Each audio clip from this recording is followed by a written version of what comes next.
तो आज का हमारा टॉपिक है इंक्रीजिंग एंड डिक्रीजिंग फंक्शंस।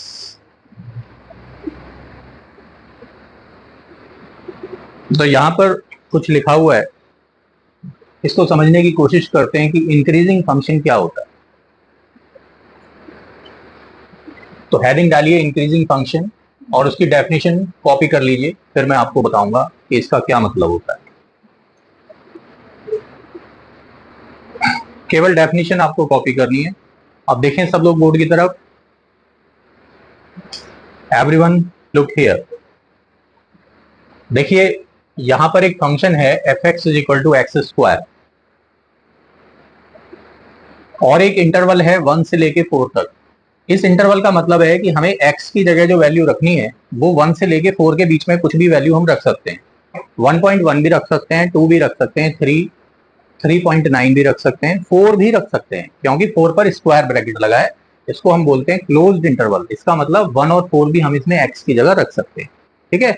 अब मैंने यहाँ पे कुछ वैल्यूज इसमें रखी हैं। पहले मैंने x की जगह 1 रखा, तो यहाँ 1 रखूंगा तो एफ एक्स की वैल्यू भी 1 आएगी। अगर मैं यहाँ पर 2 रखूंगा तो 4 आएगा, 3 रखूंगा तो 9 आएगा, 4 रखूंगा तो 16 आएगा।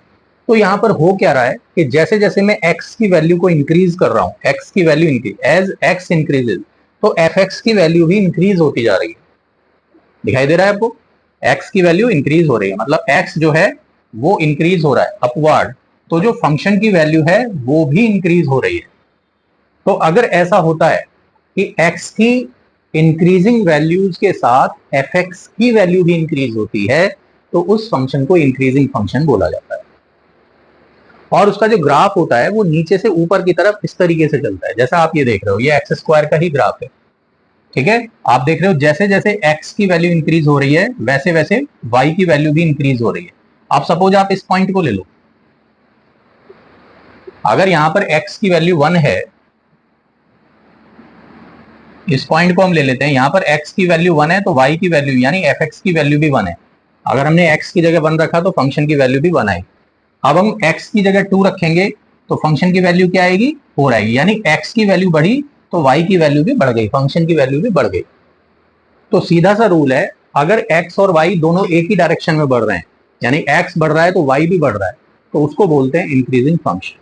तो यहां पर क्या लिखा हुआ है? If the value of f x increases as the value of x increase, यानी जैसे जैसे x की वैल्यू इंक्रीज होती है उसके साथ साथ अगर एफ एक्स की वैल्यू भी इंक्रीज होती है, तो हम बोलेंगे इस इंटरवल में यानी 1 से 4 के बीच में ये फंक्शन एक इंक्रीजिंग फंक्शन है। समझ आ गया सबको? इसको भी उतार लीजिए आप लोग फटाफट, ताकि आपको क्लियर रहे, और ये ग्राफ भी बना लेना। देखिए अब समझने की कोशिश करिए। अब पहले जो मैंने फंक्शन लिया था वो फंक्शन था मेरा f x is equal to x square और इंटरवल था 1 से लेके 4 तक। अब जो मेरा फंक्शन है वो है f x is equal to 1 upon x और इंटरवल मेरा वही है 1 से लेके 4 तक। मैं ये देखना चाहता हूं कि क्या इस फंक्शन में भी ऐसा ही हो रहा है। कैसा कि x बढ़ रहा था तो एफ एक्स भी बढ़ रहा था। चेक करते हैं। अब मैं x की जगह 1 रखता हूं तो 1 अपॉन 1 मतलब 1 मिलेगा, और अगर मैं x की जगह 2 रखूंगा तो मेरे को मिलेगा 1 अपॉन 2।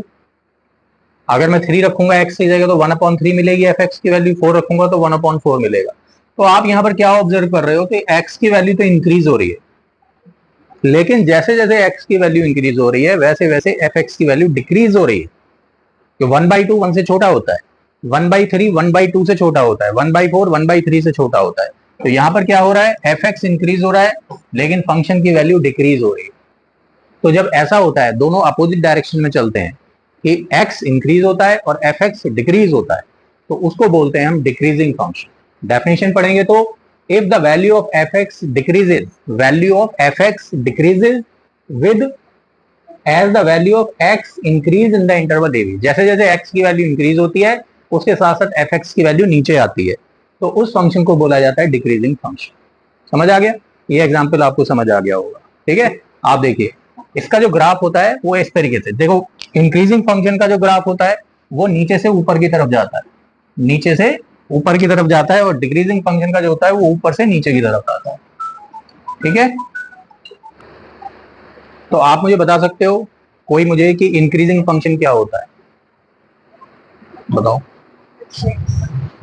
तो जब मैं आपसे पूछूंगा इंक्रीजिंग फंक्शन क्या होता है तो आपको सिर्फ एक लाइन में जवाब देना है। कि अगर x की वैल्यू इंक्रीज होती है उसके साथ साथ y मतलब fx की वैल्यू भी इंक्रीज होती है तो फंक्शन इंक्रीजिंग होता है। और डिक्रीजिंग फंक्शन क्या होता है, x की वैल्यू यानी एक वेरिएबल बढ़ता है और उसके करस्पॉन्डिंग दूसरा वेरिएबल नीचे आता है, डिक्रीज होता है तो उसको डिक्रीजिंग फंक्शन बोलते हैं। आगे सबको समझ। इसके बहुत सारे लाइफ एग्जांपल्स हैं, तो कुछ एग्जांपल्स मैंने आपके लिए निकाले, देखिए जरा।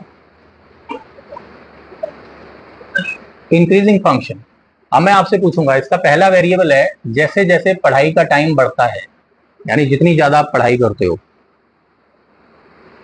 तो क्या होता है, पढ़ाई का टाइम बढ़ता है तो बताओ, इसको मैंने हाइड किया हुआ है, क्या आना चाहिए यहाँ पे, आपकी नॉलेज भी बढ़ती है। सही कह रहा हूं? कैसा फंक्शन है, इंक्रीजिंग फंक्शन है, क्योंकि जितना आप ज्यादा पढ़ोगे उतनी आपकी नॉलेज बढ़ेगी। ओके, तो ये इंक्रीजिंग फंक्शन है हमारा, इस तरीके से जा रहा है इंक्रीजिंग फंक्शन ऊपर की तरफ।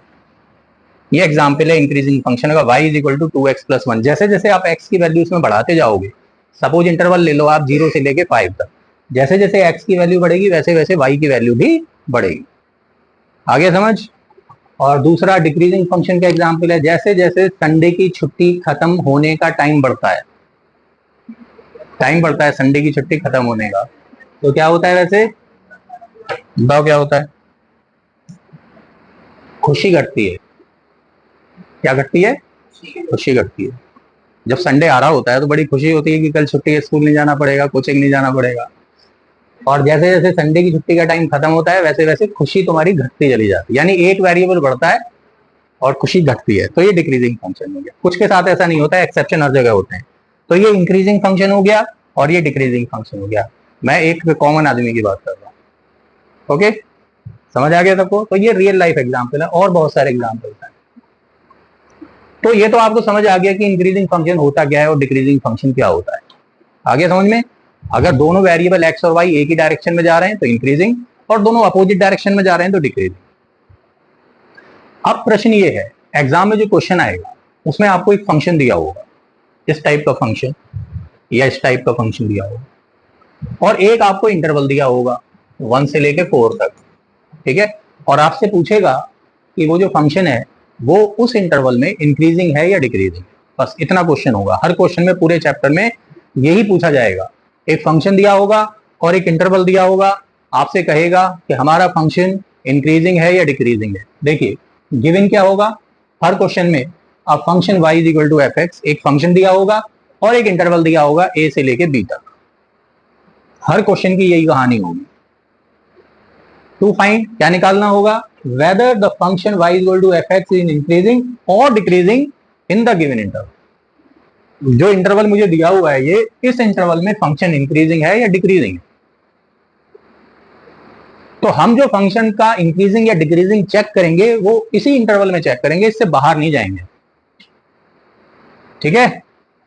तो दो तरीके हैं चेक करने के। पहला तरीका क्या है कि जो फंक्शन मुझे दिया हुआ है और जो इंटरवल दिया है, सपोज इंटरवल दिया है 1 से लेके 5 तक, तो पहले मैं इसमें 1 रखूंगा, फिर 2 रखूंगा, फिर 3 रखूंगा, फिर 4 रखूंगा, फिर 5 रखूंगा, और देखूंगा कि फंक्शन की वैल्यू बढ़ती हुई आ रही है या घटती हुई आ रही है। जैसे जैसे मैं x की वैल्यू इंक्रीज कर रहा हूँ फंक्शन की वैल्यू भी बढ़ रही है, तो उससे पता चल जाएगा कि फंक्शन इंक्रीजिंग है या डिक्रीजिंग। बट ये मेथड अच्छा मेथड नहीं है। क्यों अच्छा नहीं है? क्योंकि अभी जो मैंने पीछे एग्जाम्पल दिए थे वो बहुत ही आसान फंक्शन थे, x स्क्वायर 1/x। अब आपको जो फंक्शन मिलेंगे exponential function, trigonometric function, logarithmic function, cubic equation, तो उसमें आप वैल्यू रख रख के देखेंगे तो बड़ा मुश्किल हो जाएगा वो देखना, ठीक है। तो डेरिवेटिव हमको एक टूल प्रोवाइड करता है, डिफरेंशिएशन हमको एक टूल प्रोवाइड करता है जिसकी हेल्प से हम बहुत आसानी से पता कर लेते हैं कि हमारा फंक्शन इंक्रीजिंग है या डिक्रीजिंग है। तो उसके 3-4 स्टेप्स हैं, वो आप फॉलो करोगे हर क्वेश्चन में तो आपको पता चल जाएगा कि फंक्शन इंक्रीजिंग है या डिक्रीजिंग है। स्टेप देखते हैं। सबसे पहला स्टेप है, जो फंक्शन आपको दिया होगा उसका डिफरेंशिएशन निकालना है। फंक्शन जो होगा वो बहुत ही बच्चों वाला फंक्शन होगा, मतलब ऐसा नहीं कि बहुत टेढ़ा मेढ़ा फंक्शन होगा, बहुत आसान सा होगा। जिसको डिफरेंशिएशन की बेसिक नॉलेज है वो उसको कर लेगा। ओके, दूसरा स्टेप, डिफरेंशिएट करने के बाद अगर डिफरेंशिएशन के फैक्टर हो सकते हैं, मान लो एक क्यूबिक इक्वेशन है, आपने उसको डिफरेंशिएट किया तो क्वाड्रेटिक इक्वेशन आई। डिफरेंशिएट करेंगे x³ का तो 3x² आएगा, क्वाड्रेटिक इक्वेशन आएगी। तो आपको उसके फैक्टर करने हैं अगर पॉसिबल है तो दूसरा स्टेप क्या है, उसको फैक्टराइज करना। तीसरा स्टेप, अब आपने इसको फैक्टराइज कर दिया, अब क्या करोगे, जो इंटरवल आपको दिया होगा उस इंटरवल में से कोई भी वैल्यू इसके बीच में से उठा के इस एफ डैश एक्स में डाल दोगे आप एक्स की जगह पे। तो जब आप यहां से कोई वैल्यू उठा के एफ डैश एक्स में डालोगे तो तीन केस होंगे। क्या क्या होगा, दो ही केस मानिए अभी तो आप, कि जब आप यहां से कोई वैल्यू उठा के इसमें डालोगे तो या तो एफ डैश एक्स की वैल्यू पॉजिटिव आएगी या नेगेटिव आएगी। सही है। अब आगे क्या बोलता है, check whether F dash x remains positive और negative in the given interval, यानी इस इंटरवल के किसी पॉइंट पर फंक्शन की वैल्यू पॉजिटिव आती है या नेगेटिव आती है।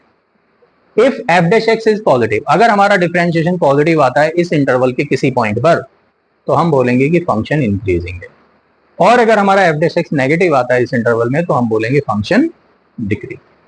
बस इतनी सी कहानी।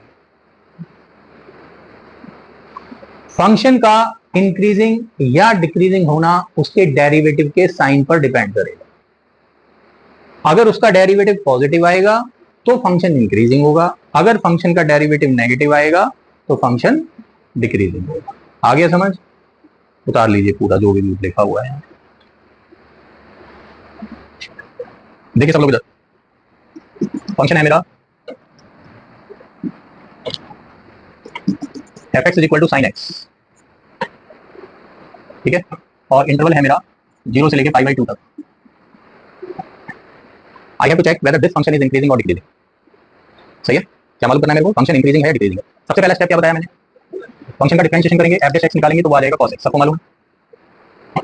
दूसरा स्टेप क्या था, फैक्टराइज का इसमें कोई चक्कर ही नहीं है, इसमें तो कोई फैक्टर करना नहीं है, फैक्टराइज तब होता है जब अलजेब्रिक फंक्शन होता है। उसके बाद क्या था, कि जो इंटरवल मुझे दिया है 0 से π/2, 0 से π/2 मतलब 0 से 90 तक, तो 0 से 90 के बीच में कोई एंगल ले लो, सुटेबल एंगल, 45 डिग्री ले लेते हैं, 30 डिग्री ले लेते हैं, 60 डिग्री ले लेते हैं। तो अगर मैं 60 डिग्री ले लेता हूं यहां पर 0 से 90 के बीच में, तो यहां 60 रख देता हूं मैं x की जगह। cos 60 की वैल्यू क्या होती है, पॉजिटिव होती है नेगेटिव होती है, पॉजिटिव। इसका मतलब जो f डैश x है वो इस इंटरवल में f डैश x पॉजिटिव आएगा, और अगर f डैश x पॉजिटिव आएगा तो क्या पता चलता है इससे, फंक्शन इंक्रीजिंग। इसका मतलब हमारा जो फंक्शन है fx दैट इज इंक्रीजिंग। आप इस तरह भी समझ सकते हैं कि 0 से π/2 के बीच में कौन सा क्वाड्रेंट होता है, फर्स्ट क्वाड्रेंट होता है। 0 से π/2 के बीच में कौन सा क्वाड्रेंट होता है, और फर्स्ट क्वाड्रेंट में cos x कैसा होता है, पॉजिटिव या नेगेटिव। तो हमें कोई पर्टिकुलर वैल्यू रखने की जरूरत नहीं है, आप इंटरवल से ही डिसाइड कर सकते हैं कि ये फर्स्ट इंटरवल है, फर्स्ट क्वाड्रेंट है, और फर्स्ट क्वाड्रेंट में जो cos x होता है वो पॉजिटिव, मतलब f डैश x पॉजिटिव आएगा, इसलिए फंक्शन इंक्रीजिंग होगा। आप में से किसी ने sin x का ग्राफ देखा है कभी, ये जो फंक्शन है इसका जो ग्राफ होता है वो इस तरह का ग्राफ होता है, ठीक है। ये है हमारा x एक्सिस और ये है fx।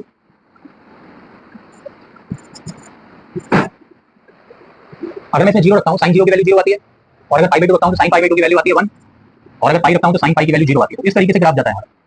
अगर आप इस ग्राफ को ध्यान से देखेंगे तो 0 से π/2 के बीच में, यानी इस इंटरवल में sin x का जो ग्राफ है वो इंक्रीजिंग है डिक्रीजिंग है, ऊपर की तरफ जा रहा है, इसका मतलब इंक्रीजिंग ग्राफ है। ऊपर आप टेबल देखिए, sin के सामने देखिए 0 से 90 के बीच में देखिए, 0 एंगल से 90 एंगल के बीच में वैल्यू जो है वो इंक्रीज हो रही है डिक्रीज होती जा रही है, इंक्रीज होती जा रही है। इसका मतलब 0 से 90 के बीच में जो कर्व आएगा वो इंक्रीजिंग कर्व आएगा, फंक्शन इंक्रीजिंग होगा।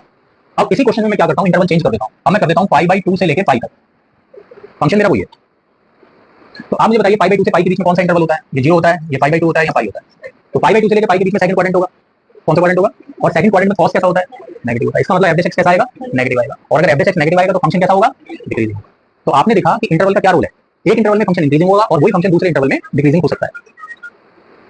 और इस फिगर से भी विजिबल है, जैसे ही आप π/2 को क्रॉस करते हैं यहां से यहां तक फंक्शन इंक्रीजिंग शेप में आता है, और जैसे ही π/2 पे पहुंचता है अपनी हाईएस्ट पोजीशन पे होता है, और यहां से फिर वो डिक्रीज होना शुरू हो जाता है, और डिक्रीज होते होते होते होते वो कहां तक जाता है, यहां तक डिक्रीज होते होते जाता है, और यहां से फिर इंक्रीज होना शुरू हो जाता है। तो इस तरीके से साइकिल चलती है increasing and decreasing functions. I think समझ आ गया होगा सबको कि फंक्शन का क्या रोल होता है इंक्रीजिंग डिक्रीजिंग, और इंटरवल का भी बहुत इंपॉर्टेंट रोल होता है। ओके,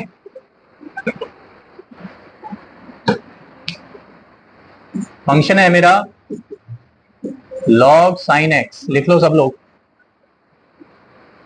और इंटरवल है 0 to π/2। बताइए फंक्शन इंक्रीजिंग होगा या डिक्रीजिंग होगा, बताइए। इंक्रीजिंग है, चेक कर लें एक बार। सबसे पहले फंक्शन को डिफरेंशिएट करते हैं, तो कोई बता सकता है मुझे इसका डेरिवेटिव क्या आएगा। पहले होगा 1/sin x, और sin x का होगा cos, तो ये आ जाएगा cot x। और इंटरवल में कौन सा क्वाड्रेंट है, फर्स्ट क्वाड्रेंट में cot कैसा होता है, पॉजिटिव। इसका मतलब f डैश x कैसा होगा, पॉजिटिव, इसका मतलब फंक्शन कैसा होगा, इंक्रीजिंग। आगे आप सबको समझ में, कोई कंफ्यूजन किसी को?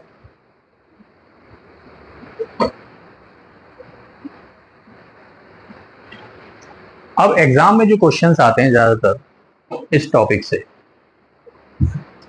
वो इस टाइप के क्वेश्चंस होते हैं। इसको आप कॉपी कर लो, फिर मैं बताता हूं क्या करना है इसको। अभी तक मैंने आपको बताया कि आपको जो क्वेश्चन मिलेगा उसमें एक फंक्शन दिया होगा आपको और एक इंटरवल दिया होगा, सही है, और आपको चेक करना होगा कि वो फंक्शन गिवन इंटरवल में इंक्रीजिंग है या डिक्रीजिंग है। लेकिन कुछ क्वेश्चंस ऐसे होते हैं जिसमें आपको सिर्फ फंक्शन दिया होगा,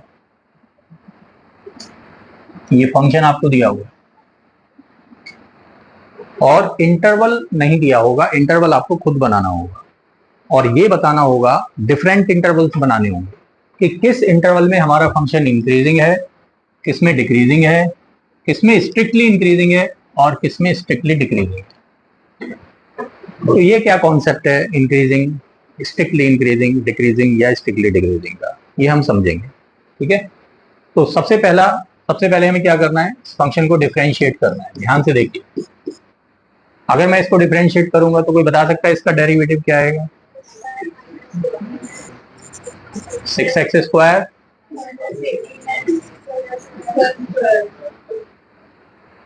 ये मेरा सबसे पहला स्टेप था जो मैंने आपको लिखवाया था कि फंक्शन को डिफरेंशिएट करना है, f'(x) निकालना है, हो गया। दूसरा स्टेप क्या था, यहाँ पर फैक्टर हो सकते हैं तो हम इसको फैक्टराइज करेंगे। फैक्टराइज करने से पहले इसमें से कुछ कॉमन ले लेते हैं, अगर कॉमन आ रहा है तो 6 कॉमन आ रहा है, अंदर बचेगा x² और इसके फैक्टर कर लेते हैं। तो बता सकता है बिना फैक्टर किए क्या आएंगे फैक्टर, बोलो। x-1 x-2, okay. तो हमारे दो स्टेप कंप्लीट हो गए, हमने फंक्शन को डिफरेंशिएट कर लिया और उसको फैक्टराइज कर लिया, ओके। अब हमें क्या करना है, एक नंबर लाइन बनानी है -∞ से लेके +∞ तक, और यहाँ पे जितने भी फैक्टर्स बने हैं हर फैक्टर से हमको एक क्रिटिकल पॉइंट निकालना है। क्रिटिकल पॉइंट कैसे निकलेगा कि जो भी फैक्टर बने, जैसे x-1 बना है तो x-1 को आप 0 के इक्वल रखिए, x-2 को 0 के इक्वल रखिए, x की वैल्यू एक वैल्यू 1 आएगी, एक वैल्यू 2 आएगी, इनको बोलते हैं क्रिटिकल पॉइंट्स। यानी जो भी फैक्टर बने होंगे हर फैक्टर को 0 के इक्वल रखे, जो x की वैल्यूज आएंगी उनको बोलेंगे क्रिटिकल पॉइंट्स, और उन सारी वैल्यूज को हम यहाँ पर मार्क कर देंगे इंक्रीजिंग ऑर्डर में। कोई डाउट? आ गया सबको समझ? बहुत आसान है। अगर यहाँ पर 2 फैक्टर आते हैं तो 2 वैल्यू आएंगी, 1 फैक्टर आता है तो 1 वैल्यू आएगी, 3 फैक्टर आते हैं तो 3 वैल्यू, ठीक है। कोई डाउट तो नहीं इसमें? अब हमें क्या करना है, हमको बनानी है एक टेबल, उसमें सबसे पहले यहाँ पर लिखने हैं इंटरवल्स, उसके बाद यहाँ पे लिखना है साइन ऑफ f'(x) और यहाँ पे लिखना है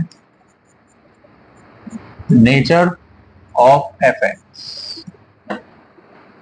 अब जो इंटरवल बनेंगे हमारे, ये लाइन कितने पार्ट्स में डिवाइड हो रही है, 1 2 3, 3 पार्ट्स में डिवाइड हो रही है, तो 3 इंटरवल बनेंगे। पहला इंटरवल बनेगा -∞ से लेके 1 तक, और दूसरा इंटरवल बनेगा 1 से लेके 2 तक, और तीसरा इंटरवल बनेगा 2 से लेके इंफिनिटी तक।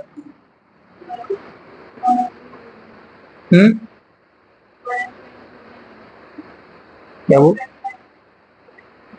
क्या वो अभी बताऊंगा, सुन लो आप, मेरी बात सुनो पहले ध्यान से। अभी हमने यहाँ पे ओपन ब्रैकेट लगाए, क्लोज्ड ब्रैकेट का और ओपन ब्रैकेट का बहुत बड़ा फंडा है यहाँ पर, वो अभी मैं बताऊंगा आपको क्या है। तो सबसे पहले आपको यहाँ पर इंटरवल लिखने हैं, जितने भी इंटरवल बनेंगे नंबर लाइन पे, यानी जितने पार्ट्स में ये लाइन डिवाइड हो रही है उतने ही इंटरवल बनेंगे। आ गया समझ में? अब आपको क्या करना है, ये जो पहला इंटरवल बना है -∞ से लेके 1 के बीच में, इसके बीच में आप कोई नंबर चूज कर लो, -∞ से 1 के, या आप कह सकते हैं 1 से छोटा कोई नंबर ले लो। बताओ, 0 ले लेते हैं। आपको क्या करना है, उस 0 को ये जो एफ डैश एक्स की फैक्टर वाली फॉर्म है, यहाँ पे रखना है एक्स की जगह 0। तो ये ब्रैकेट पॉजिटिव आएगा या नेगेटिव आएगा? 0 रखने पर नेगेटिव आएगा। तो यहाँ पर आपको एक नेगेटिव साइन लगाना है। यहाँ बताइए, 0 यहाँ भी रखना है आपको, यानी जितने भी फैक्टर है हर जगह आपको वही नंबर रखना है 0। तो यहाँ भी कैसा आएगा? नेगेटिव। यहाँ भी नेगेटिव आएगा, यहाँ भी नेगेटिव आएगा। बोलो। और जब दो नेगेटिव साइन मल्टीप्लाई होंगे तो क्या आएगा? पॉजिटिव। मतलब कहने का मतलब यह है कि अगर मैं यहाँ पर 1 से छोटा कोई नंबर रखता हूँ x की जगह, तो ये नेगेटिव आता है, ये नेगेटिव आता है, जो दो नेगेटिव मल्टीप्लाई होंगे तो पॉजिटिव। इसका मतलब एफ डैश एक्स की वैल्यू जो आएगी वो पॉजिटिव आएगी। Sign of f dash x इस इंटरवल में पॉजिटिव आएगा। और अगर ये पॉजिटिव आएगा, अगर एफ डैश एक्स पॉजिटिव है, तो इसका मतलब फंक्शन कैसा है? इंक्रीजिंग। तो यहां आप इस तरीके से एक एरो लगा दोगे, अपवार्ड एरो। इसका मतलब इस इंटरवल में फंक्शन इंक्रीजिंग। आगे कोई डाउट? अब दूसरे इंटरवल पे आते हैं। दूसरा इंटरवल है 1 से लेके 2 के बीच में। तो इसके बीच में कोई वैल्यू चूज करो, पॉइंट में भी हो सकती है वैल्यू। 1.5। 1.5 को यहाँ पे रखते हैं, तो ये ब्रैकेट कैसा आएगा? पॉजिटिव आएगा या नेगेटिव आएगा? बोलो। पॉजिटिव आएगा। और यहाँ पे रखते हैं 1.5, नेगेटिव आएगा। Positive into negative, F dash x negative आया। एफ डैश एक्स नेगेटिव आने का मतलब फंक्शन डिक्रीजिंग साइड पे जाएगा। आ रहे समझ? तीसरा इंटरवल 2 से इंफिनिटी के बीच, 2 से बड़ी कोई वैल्यू लो, 3 ले लो। 3 को यहाँ रखो और 3 को यहाँ भी रखो, दोनों पॉजिटिव आएंगे। पॉजिटिव पॉजिटिव पॉजिटिव, ले लो। इतना समझ में आया या नहीं आया बताइए पहले।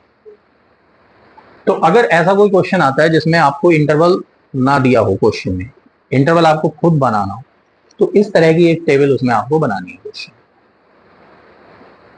ओके, अब हम आते हैं कि हमसे जो क्वेश्चन में एक्चुअल में पूछा गया, क्या पूछा है? फाइंड द इंटरवल, यानी वो इंटरवल बताओ जिस इंटरवल में फंक्शन इंक्रीजिंग है, ठीक है, और या फिर डिक्रीजिंग है, स्ट्रिक्टली इंक्रीजिंग है या स्ट्रिक्टली डिक्रीजिंग है। आप पहले इसको कॉपी कर लो, फिर मैं आपको बताता हूं।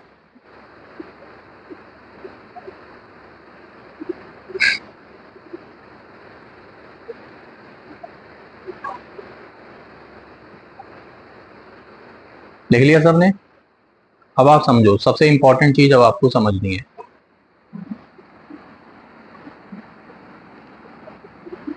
Everyone look here. ये हमने टेबल यहां पर बना दी थी, और इंटरवल भी 3 इंटरवल बन रहे थे हमारे, और हर इंटरवल में मुझे ट्रेंड पता चल गया था कि इस इंटरवल में अपवार्ड ट्रेंड है, मतलब फंक्शन इंक्रीजिंग है, इसमें डिक्रीजिंग है और इसमें इंक्रीजिंग है। अब अगर मुझे ये मालूम करना हो कि किस इंटरवल में फंक्शन इंक्रीजिंग है, ध्यान से सुनिए। तो अगर मुझे इंक्रीजिंग फंक्शन निकालना है,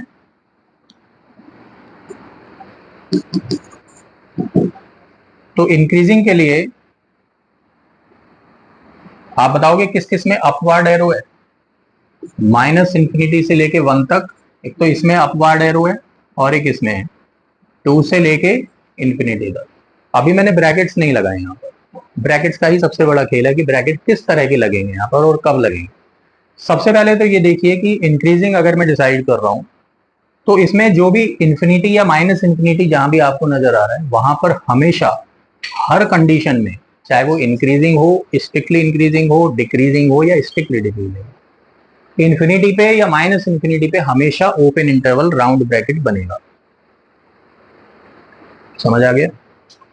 और अगर दो इंटरवल हैं जिसमें इंक्रीजिंग है, एक ये और एक ये, तो इन दोनों के बीच में आपको लगाना है यूनियन। और ये जो 2 पॉइंट्स हैं 1 और 2, यहां पर हम डिसाइड करेंगे कि यहां पर राउंड ब्रैकेट आएगा या स्क्वायर ब्रैकेट आएगा। ठीक है, अब आपको क्या करना है, ये एफ डैश एक्स कर लो यहां पर, एफ डैश एक्स। अब देखो, अब आपको क्या करना है, इस 1 को ये जो 1 आपको नजर आ रहा है, इसको आपको एफ डैश एक्स की जो फैक्टराइजेशन वाली फॉर्म है इसमें रखना है। तो जैसे ही आप 1 को यहाँ पे रखोगे तो 1 माइनस 1 जीरो, अगर ये जीरो हो गया तो ये पूरा का पूरा जीरो हो जाएगा, मतलब हमारा जो एफ डैश एक्स है वो जीरो हो जाएगा। हाँ या ना? कब हो जाएगा जीरो? 1 रखने पर। ठीक है, अब आप आइए, इंक्रीजिंग या स्ट्रिक्टली इंक्रीजिंग वाले दो केस हैं, ये दोनों केस क्या कहते हैं? F x is increasing when F dash x is greater than zero या इक्वल टू जीरो। मतलब वो पॉइंट, जैसे 1 रखने पर ये एफ डैश एक्स जीरो आ रहा है, तो इसका मतलब हम इस 1 को इंक्लूड कर लेंगे, क्योंकि इंक्रीजिंग कब माना जाएगा? जब एफ डैश एक्स पॉजिटिव होगा या जीरो होगा। तो 1 रखने पे क्या आ रहा है? जीरो आ रहा है, इसका मतलब एफ डैश एक्स क्या होगा? इंक्रीजिंग माना जाएगा 1 पे, इसलिए हम इसको इंक्लूड कर लेंगे। अब मुझे 2 बताइए, 2 को इंक्लूड करेंगे या नहीं करेंगे? अगर मैं 2 रखता हूं यहाँ पर, 2 माइनस 2, ये भी जीरो हो जाएगा। और इंक्रीजिंग के लिए एफ डैश एक्स का जीरो आना अलाउड है, मतलब वो ग्रेटर देन जीरो हो सकता है, पॉजिटिव हो सकता है, और एफ डैश एक्स जीरो भी हो सकता है। जीरो भी हो सकता है तो 2 पे 2 को भी हम इंक्लूड कर लेंगे। यस और नो? अब आते हैं हम स्ट्रिक्टली इंक्रीजिंग पर। स्ट्रिक्टली इंक्रीजिंग के लिए भी इंटरवल यही रहेंगे, minus infinity to 1 union 2 to infinity. यहां पर राउंड ब्रैकेट ही लगेगा। अब अगर मैं 1 को इंक्लूड कर रहा था तो एफ डैश एक्स जीरो आ रहा था, लेकिन स्ट्रिक्टली इंक्रीजिंग क्या कहता है? स्ट्रिक्टली इंक्रीजिंग कहता है कि फंक्शन स्ट्रिक्टली इंक्रीजिंग तब होगा जब उसका डिफरेंशिएशन ग्रेटर देन जीरो होगा, मतलब वो जीरो नहीं होना चाहिए। और 1 पे क्या बन रहा था? ये जीरो बन रहा था, तो 1 को इंक्लूड नहीं करेंगे, 1 पे राउंड ब्रैकेट लगाएंगे और 2 पे भी राउंड ब्रैकेट लगाएंगे। तो इतना ही अंतर है इंक्रीजिंग में और स्ट्रिक्टली इंक्रीजिंग। समझ आ गया सबको? मतलब इंक्रीजिंग कब होगा फंक्शन? जब उसका डिफरेंशिएशन पॉजिटिव होगा या जीरो भी हो सकता है। और स्ट्रिक्टली इंक्रीजिंग कब होगा? जब उसका डेरिवेटिव केवल पॉजिटिव होगा, जीरो नहीं होना चाहिए। Is this clear? अब अगर मैं बात करता हूं डिक्रीजिंग की, तो मुझे बताओ डिक्रीजिंग कहां से कहां तक है? केवल एक ही इंटरवल है 1 से 2 तक। इसमें भी वही कहानी है, function is decreasing when F dash x is less than और इक्वल टू जीरो, और strictly decreasing when F dash x is less than zero. तो आप बताइए 1 और 2 इसमें अलाउड होंगे या नहीं होंगे? डिक्रीजिंग में होंगे अलाउड, क्योंकि 1 रखने पे अभी मैंने बताया था जीरो आ रहा है, 2 रखने पे भी जीरो आ रहा है। और डिक्रीजिंग ये कहता है कि अगर उसका डेरिवेटिव नेगेटिव है या जीरो है तो उन पॉइंट्स को इंक्लूड कर लीजिए। और स्ट्रिक्टली डिक्रीजिंग क्या कहता है? इंटरवल वही रहेगा 1 से 2, लेकिन वो कहता है डेरिवेटिव लेस देन जीरो होना चाहिए, इक्वल टू जीरो नहीं होना चाहिए। तो हम यहां पर इन दोनों पॉइंट्स को एक्सक्लूड कर देंगे। आगे समझ में सबको? कोई कंफ्यूजन? डालो एक बार इस पूरे क्वेश्चन को देख लो, क्योंकि अगला क्वेश्चन जो है वो आपको करना है खुद इसी तरीके से बिल्कुल।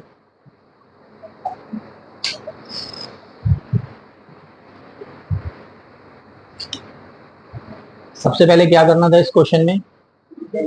उसके बाद नंबर लाइन बनानी है और उस पर क्या मार्क करना है? Critical points. क्रिटिकल पॉइंट्स कहां से पता चलेंगे? जो फैक्टर आएंगे उनसे हम एक्स की वैल्यू उठा लेंगे, उनको नंबर लाइन पे मार्क कर देंगे। उसके बाद इंटरवल बनाएंगे, टेबल बनाएंगे ये वाली, ठीक है? टेबल में इंटरवल बनाएंगे, पहला कॉलम। वो कैसे, कितने इंटरवल बनेंगे? जैसे यहाँ पे 3 बन रहे हैं, तो जितने पार्ट्स में ये लाइन डिवाइड हो रही है, देखो ये लाइन 3 पार्ट्स में डिवाइड हो रही है, तो 3 इंटरवल बनेंगे। पहला इंटरवल बनेगा लेफ्ट से माइनस इंफिनिटी से 1 तक, दूसरा 1 से 2 तक, तीसरा 2 से इंफिनिटी तक। और उसके बाद ये कैसे डिसाइड हुआ? साइन एफ डैश एक्स का पॉजिटिव नेगेटिव पॉजिटिव। इंटरवल के बीच में से कोई एक वैल्यू उठा के कहाँ रखोगे उसको? फैक्टराइज्ड वाली फॉर्म में।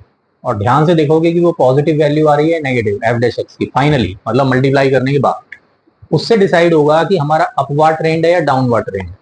इस टेबल से हमको ये नहीं पता चलता कि इंक्रीजिंग है, स्ट्रिक्टली इंक्रीजिंग है, डिक्रीजिंग है, स्ट्रिक्टली डिक्रीजिंग है, ये नहीं पता चलता, बट ट्रेंड पता चल जाता है कि अपवर्ड ट्रेंड है या डाउनवर्ड ट्रेंड है। स्पेसिफिक कि वो इंक्रीजिंग है या स्ट्रिक्टली इंक्रीजिंग है वो बाद में हम डिसाइड करते हैं, ब्रैकेट के ऊपर डिपेंड करता है।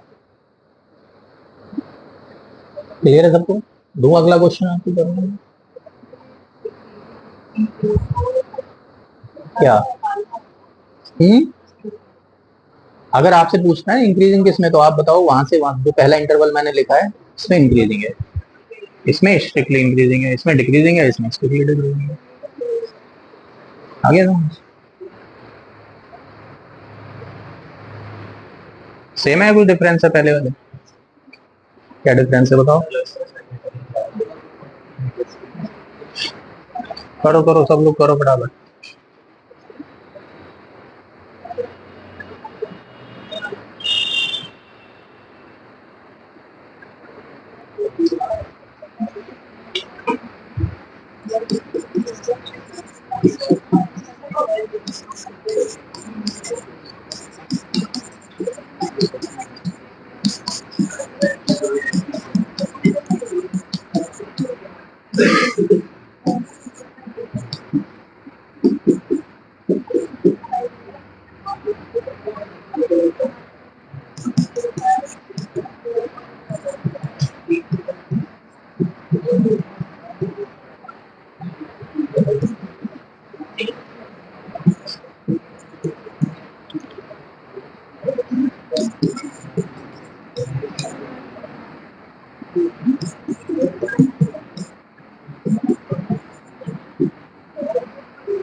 आप देखो आप लोग यहां तक सही है सबका? सबसे ज्यादा जो गलती होती है ना वो यहीं पे होती है। अगर आपने एक भी साइन वहां पे उल्टा सीधा लगा दिया, अप की जगह डाउन या डाउन की जगह, तो आगे सब कुछ ही गलत होगा, क्योंकि वहीं से तो आप डिसाइड करो।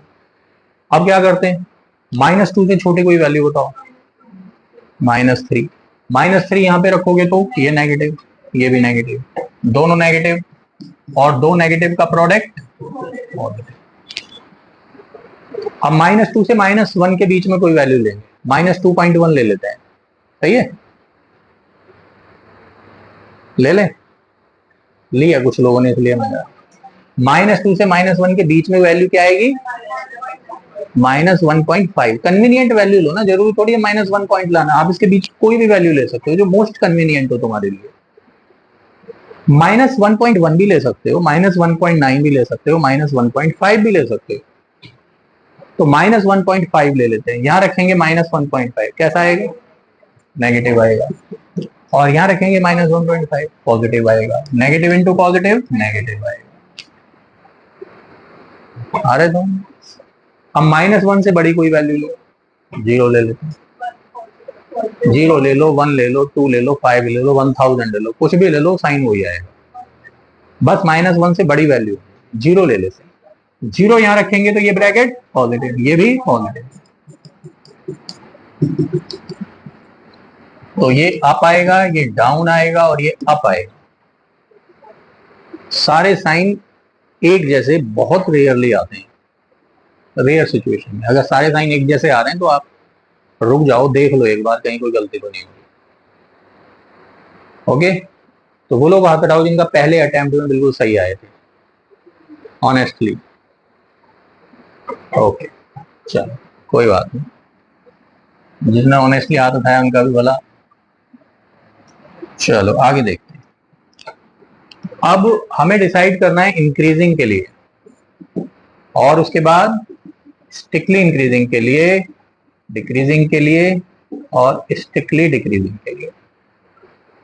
तो इंक्रीजिंग है दो इंटरवल में, -∞ से -2 यूनियन -1 टू इंफिनिटी। इंफिनिटी पे तो आंख बंद करके राउंड ब्रैकेट लगा दो, और यहाँ पे स्क्वायर ब्रैकेट लगा दो। नहीं लगाऊं? क्या लगाऊं? राउंड? बताओ बेटा, राउंड ब्रैकेट आएगा, स्क्वायर ब्रैकेट आएगा यहाँ पर इंक्रीजिंग के लिए? राउंड वाले हाथ उठाओ जो राउंड कह रहे हैं कि यहाँ -2 और -1 का राउंड ब्रैकेट आएगा, मतलब ओपन इंटरवल आएगा, वो हाथ उठाओ। अपना लॉजिक रखो अपने पास, भले ही तुम गलत हो। बताओ क्यों आए? ओके तुम बताओ, तुमने पहले बोला था।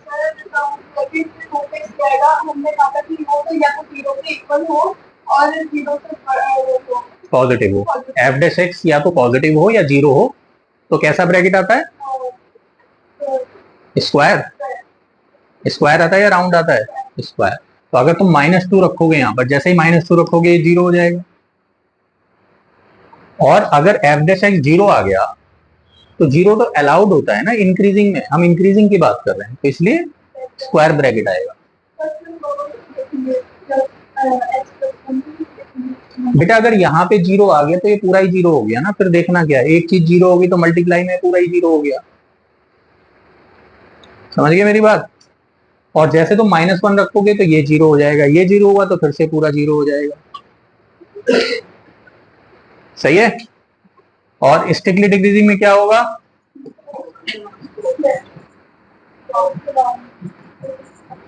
डिक्रीजिंग में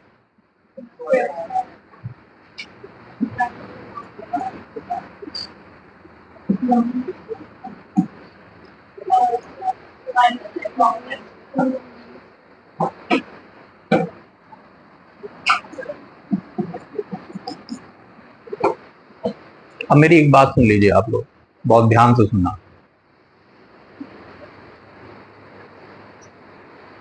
ये जो इंक्रीजिंग और डिक्रीजिंग वाला केस है, इसमें जो इनफाइनाइट होता है उस पर तो हमेशा राउंड आता है, और जो फाइनाइट एंड्स होते हैं जैसे -1 था, -2 का था, इस पे क्या होता है? स्क्वायर ब्रैकेट आता है। बताया मैंने, स्क्वायर ब्रैकेट कब आएगा? जब इनको यहां पे रखने पर या तो पॉजिटिव वैल्यू आएगी या जीरो आएगा, तो हम स्क्वायर ब्रैकेट लेंगे। आप कहेंगे क्या सर फिर इसमें कभी भी राउंड ब्रैकेट नहीं आएगा?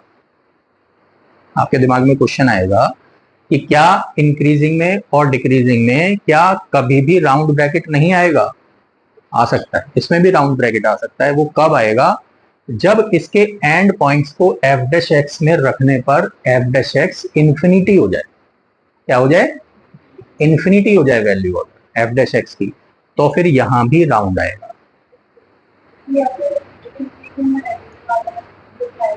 आएगा नहीं, वो तो कभी नहीं आएगा, वो तो यहीं डिसाइड कर लिया। आगे समझ में आपको? तो अगर इंक्रीजिंग और डिक्रीजिंग डिसाइड कर रहे हो तो आप उस पे स्क्वायर ब्रैकेट ही यूज करोगे, लेकिन रेयर केसेस में आप एंड पॉइंट्स को एफ डैश एक्स में रखने पर अगर एफ डैश एक्स इंफिनिटी आ गया तो फिर वहां भी आप राउंड ही यूज करोगे, इंफिनिटी अलाउड नहीं है।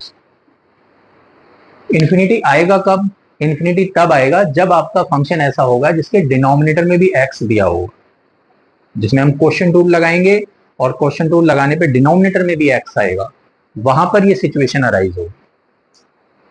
आगे बात समझ में? एक क्वेश्चन और कर लें, बताओ। एक और करते हैं। एक चीज और ध्यान रखनी है आपको कि जैसे आपने यहां पर डिफरेंशिएशन किया है, इसके फैक्टर कर लिए, ये जो फैक्टर आप करते हो तो हर फैक्टर में ये आपको इंश्योर करना है कि किसी भी फैक्टर में एक्स नेगेटिव नहीं होना चाहिए। जैसे पिछले क्वेश्चन में यहां पर x-1 आ रहा था, यहाँ x-2, ऐसा ना हो कि 1 - x आ जाए यहां पर, या 2 - x आ जाए। अगर ऐसा हो रहा है किसी क्वेश्चन में, जो कि होगा आगे, x-1 की जगह 1 - x आ गया, तो आप उसमें से माइनस कॉमन लोगे बाहर, माइनस कॉमन लेके 1 - x का x-1 बनाओगे। ठीक है? यानी जो आपको क्रिटिकल पॉइंट निकालने हैं वो कब निकालने हैं? जब ये दोनों में x पॉजिटिव होगा, और फिर वो जो माइनस आएगा बाहर कॉमन लेकर के, उस माइनस को यहां पे सबसे पहले कंसीडर करोगे आप। भाई यहां जो माइनस आएगा उसका भी तो कुछ वैल्यू है ना, माइनस पॉजिटिव है तो पॉजिटिव की तो कोई वैल्यू नहीं है, क्योंकि पॉजिटिव पॉजिटिव पॉजिटिव ही होता है। लेकिन अगर बाहर माइनस आ गया तो वो माइनस यहाँ पे सबसे पहले आप सम में रखोगे, क्योंकि वो माइनस तो रहेगा ही ना, और दूसरे वाले ब्रैकेट का साइन डिसाइड करोगे कि वो पॉजिटिव आएगा या नेगेटिव आएगा। Getting a point? ठीक है, करिए अगला क्वेश्चन, डू इट। सारी बातें ध्यान रखना जो जो मैंने बताई है। अटेंडेंस ले रहा हूँ। आई एम हैप्पी कि आज बारिश के दिन भी काफी बच्चे आ गए, 2-3 बच्चे नहीं आए जो दूर से आते हैं। I am very happy.